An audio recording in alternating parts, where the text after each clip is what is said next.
So Amanda and I don't know what's going on. It doesn't matter. Let's just go with it. Let's be flexible. Yes. Today's topic is flexibility, and we're going to figure this out because I don't know why it's not working, of course, but it's okay. So sorry, friends, you have to see a jumbo face of me for the next 10 minutes. I'm so sorry. But yeah, so Amanda, how has anything with the change, not really the changes, but with the new flexibility rule that's come out to the public, have you had to address any parent concerns, school community concerns? Has anything really changed for you, or are you just kind of doing what a lot of programs are doing and plugging along, surpassing what the rule is anyway? Right. So I actually have an administrative review coming up in April. So I'm still, obviously, as we all are, following what NSLP and breakfast is set for this school year, FY20. But the real question is, what's FY21 going to be looking towards? And we're all to the point where we've already passed through our budgets. We are in the point of going into deliberative session and presenting those to the town meeting. So we are already to the point where we're looking at next year. And then we as a buying group actually pull a bunch of different school districts together in New Hampshire and Massachusetts to produce a bid. And then we put that out. So as bid organizers, we're looking at it and saying, okay, great. These flexibilities are going to impact the way that we are producing procurement. Everyone wants to talk about procurement all the time. Well, hey, we've got to address that here. So I did what I do, which is I asked more people because I can't be the sole person that's purchasing product for all of these 500,000 kids in our buying group. So we put out a survey and we got some really interesting answers. So as we know, there are 3 different pieces to the flexibilities being allowed by USDA. Mm-hmm. The first one is an interesting one, and that's about flavored low-fat milk. So milk, they're saying now, can be low-fat as opposed to no-fat. And according to our survey, 72% of the people that responded said, we don't care. We're going to stick with non-fat milk. Why add those grams of fat and saturated fat back into our menu planning when it's the student acceptability for chocolate milk is not a problem. As a mom with a child, even when she packs cold lunch, buys chocolate milk, it's not a problem for student acceptability. I feel like it was a pretty good change.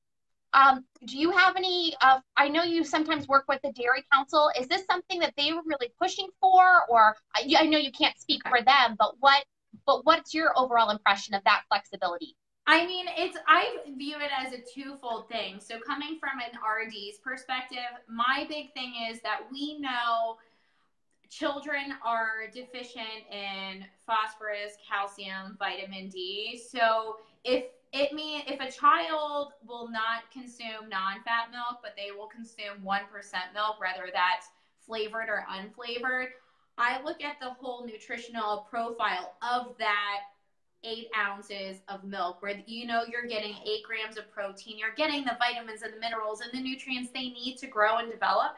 So I view it as, if that's what it takes to get some kids, and especially in underserved populations where we know food insecurity is a huge problem, if we know that on our end, offering 1% milk means that a child who may not even have a meal once they leave school for the day is actually going to have a more inclined to drink it, I'd say go for it, because really we always say we're in the business to feed kids and healthy bodies, not healthy trash cans. So if that means that they will take it, then by all means. And the big thing that we usually get pushback on is the added sugar in the chocolate milk, which if you look at it, most people don't realize that milk has 12 grams of naturally occurring sugar called lactose.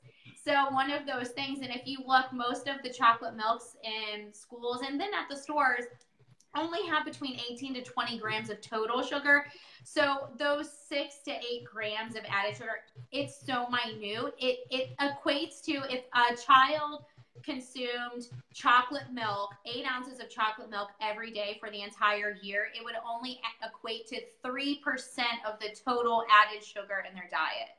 3% out of 100 is nothing. So for me, I think it's really just more about like getting kids, and I drink chocolate milk every day with my lunch when I'm out at school, so I love chocolate milk. So I think it's more about doing what we need to do, just like with the grains that we'll talk about and things of that nature, doing what we need to do to just feed kids and fuel the kids. I would just like a big shout out to your RD knowledge right there with all of those beautiful facts and figures. You'll have to write those down for us. Yeah, well, and then it's also the facts. I encourage everyone, every state, every territory within the country has some sort of dairy council, whether it's your local, your state, your national. Fuel Up to Place 60, which is a partnership between the Dairy Council and the NFL. They have tons of infographics, parent newsletters, presentations. So don't reinvent the wheel. They have the content, they have the experts behind it, so they can give you the science and everything. I just rattled those stats off because I was literally asked about this at our Chamber of Commerce meeting about like added sugars in milk. And so I had some of these stats and I went to my Dairy Council to get some of that. That's amazing. That's great. So the next topic that we'll discuss is, I think, the one I'm personally most excited about as an operator, and that's grains. So that's reverting back to the flexibility of actually 50% of the grains that we're serving in school districts are going to be whole grain. And this one has me excited. I feel personally as an operator that this is going to allow us to incorporate those grains that still have high nutritional value for our students, that have high student acceptability, and for us to perhaps look at reutilizing and reintroducing some white flours that just don't translate so super well, especially with baking, especially where people are looking at speed scratch and scratch cooking, just to have that flexibility to make those decisions as they're going forward. Hopefully this stimulates some great people to do some recipe development. One of the items that I am super excited to be re-adding to our menu in FY21 is Near East rice pilaf, which I feel is a great item to any meal. I serve it to my children at home. Why wouldn't I serve it to my kids at school?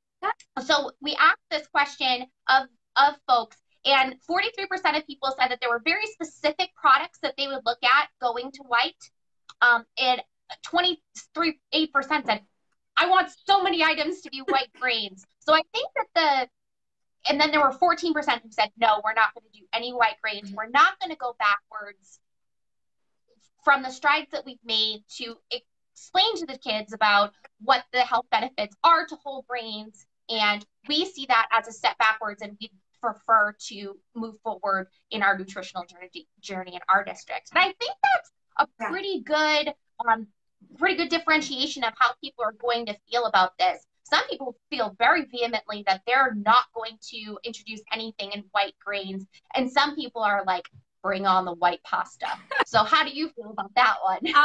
So it goes back, I throw in a lot of my RD perspectives because a lot of school nutrition can go back to the fundamentals of nutrition counseling, and you have to meet people where they're at. So it's great. Like, I love whole grains and, brown rice, brown pasta, but I also know that if they're not eating them at home, trying to just flip that switch, or kids will say, well, we like Domino's pizza. Why doesn't school pizza taste that way? And so I bust out the whole grains, and they're like, oh, I highly doubt Domino's uses whole grain pizza crust. And I'm like, exactly. So it's like our kids get it, and our parents are more mindful of that too. Oh, of course they're doing construction outside. I'm so sorry. So, I can't hear it. So I think that there are certain things, or I see some of my Southern friends on there. I don't even know if there's like a whole grain grit. I'm just going to say grits are supposed to be like, delicious. Yeah. Full of fun. There are certain things. And how many of us can say that everything we're consuming is whole grain, like whole grain rich? Living in New York, like pizza, New York pizza, there's not a whole grain in that crust, and that's fine. But it's all about that balance and that moderation. And I think it's our jobs as nutrition professionals to really educate our kids and our parents and our school communities on that balance and that moderation, that it's not one or the other. It's about how much and how you're using them. And whole grain pasta doesn't tend to stay as well on a serving line for an extended period of time. And when you have districts who are cramming in lunch schedules to maximize education time, you may not have the luxury to batch cook in your program. And so that pasta is going to sit. I fully agree. And there are just some things that do not cook the same. So one of the things I'm personally just trying to decide, the big question for me is pizza. And I'm sure that a lot of our manufacturer friends and people in industry, I'm sure this is going to be a hugely hot topic at School Nutrition Industry Conference this weekend in Austin, Texas. Woo! I'm so excited. Where's my girl Kelly and Danette? We're on our way to Austin and we're looking forward to it. But this is going to be huge. Like, what do I do as an operator? I'm thinking student acceptability, white crust. Nutritionist hat, whole grain crust. Yeah. Operator hat, white crust, because it just crisps up better in the oven. I'm telling you, the color looks better. I'm just a big fan. So I haven't decided. I'm going to have this internal struggle for a little bit longer and see where that goes. But, you know, our industry partners who are so vital in the success of our operations have put so much time and effort into listening to us that said whole grain, whole grain, whole grain for all of this time. And I think that there is a presence and will be a continued presence for whole grains in school lunch. I see where it goes. Yeah, and I think people also, like you said, without our industry partners, I don't want to know. It could be, I think it's millions, it could be billions of dollars they put into research and development and design to make these products. And so I think it goes back to like giving a kudos to them, because they're truly the ones. We can sit here and say, we want this, but they're the ones making it happen. And we just add it to our bids and test it. You know what I mean? So yeah, and I think that's really vital, and just working with our industry partners is so important for this. Absolutely. So the third piece in the trifecta of flexibilities is sodium, is salt. Like one of my personal favorite things in the world, which is a terrible, terrible thing. They're just giving us time to reduce those sodium levels in schools. And this is one of those topics that will range, again, for school operators. They will either say, we've already hit tier 2, we're already on pace to hit tier 3 for sodium level restrictions. And you have other school districts who are saying, hey, this is a hard number to hit with the current products that we have on the market, with the student acceptability for the current products that we have there too. So we found 29% of people said that this is still a very important topic and we need to be addressing this going forward. 29% of people said, some of these items it's important for, but for other ones, I'm not really concerned about. Yeah. And then this is my favorite, is 45% of people said, who knows, they will probably change the regs again in some point in the future. I think that the sodium, so this is where I'm all about meeting people where they're at, and our standards are lower than a lot of the commercial products you see on the shelves. So it goes back to the whole grains. There's a reason why we have a K-12 product, because retailers have tried the K-12 formulation on the shelves and they don't sell. And it's the same with the sodium. And so until you meet, like you have to meet the consumers where they're at. And sodium helps. And our sodium standards are not that bad. My favorite thing to do is a head-to-head, a comparison of a traditional like fast food combo and school nutrition combo. And you'll see like a burger alone at a traditional fast food restaurants are 3 times the amount of sodium that we have in our program for the whole meal. And so I think that we're already doing a great job of doing what we're doing. And so, yeah, like you said, some districts are going to go above and beyond, But as a dietitian, I think the standards where they're at right now, they're below what they're getting when they're going out to eat. And let's face it, our America goes through the drive-through, and we have to kind of meet them where they're at. So that's my other RD tidbit for the day. That's how I just kind of feel about that one. Yeah, and it seems like, you know, again, people can kind of go either way, but, you know, I wrote the answers to the survey. So I am personally in the, you know, they might change the regulations again, because one of the criticisms, I think, on this before with the Healthy Hunger Free Kids Act of 2010 was that there wasn't enough research to understand specifically how many milligrams of sodium was appropriate for an adolescent and the individuals in the different age groups. So what's your thought on that? Well, the troubling studies that are coming out, and one of the reasons why they're really pushing for the sodium regulations, is the prevalence of childhood obesity is increasing to, I don't have the exact stat, but it was something to the extent of about 40% of the kids, elementary school age kids, will be type 2 diabetics and have pre-heart disease conditions by the time they're 30. That is terrifying. And sodium is one of the #1 things. And also trans fat, saturated fat, looking at that. But the biggest thing is movement and exercise and getting that. So that's why programs like the Fuel Up to Play 60 or nutrition education and partnering with your PE departments is so important, because they all kind of mesh together. So from an RD's perspective, I totally understand why they're pushing the sodium regulations, because they're looking at the prevalence of all of these health conditions, because our kids are just not getting out and moving. When you and I were kids, going out to play was not an option. It was coming into dinner and going back outside. Now kids sit in front of a tablet. They're in a computer screen. You see recess being cut in programs. So all of that is crazy. So I can send that to you, Christine. I have it. It was put out by the CDC. And so it's put out by the CDC and the Academy. It may have been updated. So that's why I said I can pull it out. But the stats are terrifying. The stats are truly terrifying. And the indicators of children who are classified as obese up to the age of 15, those are also the pre-indicators. And so that's why really encouraging nutrition and movement and getting all of those things together. And so I think we're doing a great job, though. We're really helping support that, but it's all about transitioning that to home as well. So I'll link the study. I have it saved in my files. I just don't have it on me right now.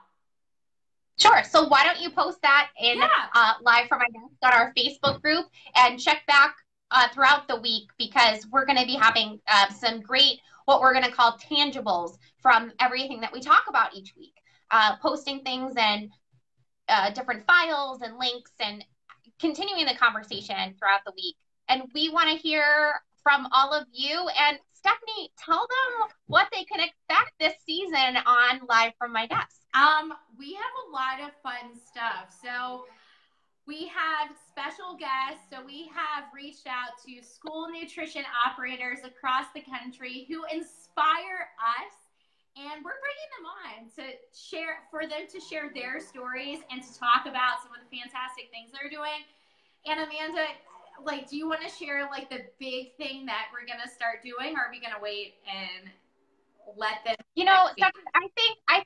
I think we just need to hold off. Okay. I don't think we can let all of the eggs out of the basket on the first one of the year. Yeah.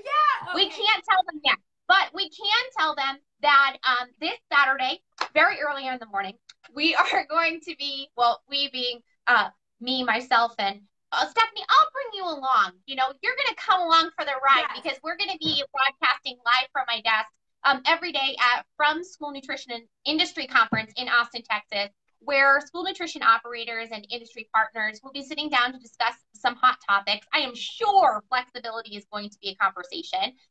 I'll be doing a session on procurement with the legendary Tim Goossens I call him a procurement god, on Monday afternoon. There's going to be some super exciting people that we're going to be bringing in. We have a couple special guests that are going to be joining us on Live from My Desk from SNIC. And it's going to be really, really exciting. So we hope to see you. We're glad you tuned in live today, or if you're watching this after a Tuesday at 3:30. And we hope to see you next week at 3:30 live from my desk. We love interacting with people live. We're watching the comments come through and chatting with people. And Stefanie, it's, you know what, 2019. Here we go. I know, we're so excited. So we will see you next week. Well, Amanda will be going live, so every day. So next week, tons of new content, tons of things. And something that we're doing, switching up this year, is that we want to provide you with some tangibles. So some of the questions and comments, I will link studies. I will also link insight to some of the tangibles from our industry partners, like the Dairy Council, the Grain Council, who have documentation and research. And if you guys have anything that you've been doing to help promote or market these things to your programs, feel free to share it. And we will see you next week. 3:30 Eastern Standard Time. Yes. Live from my desk.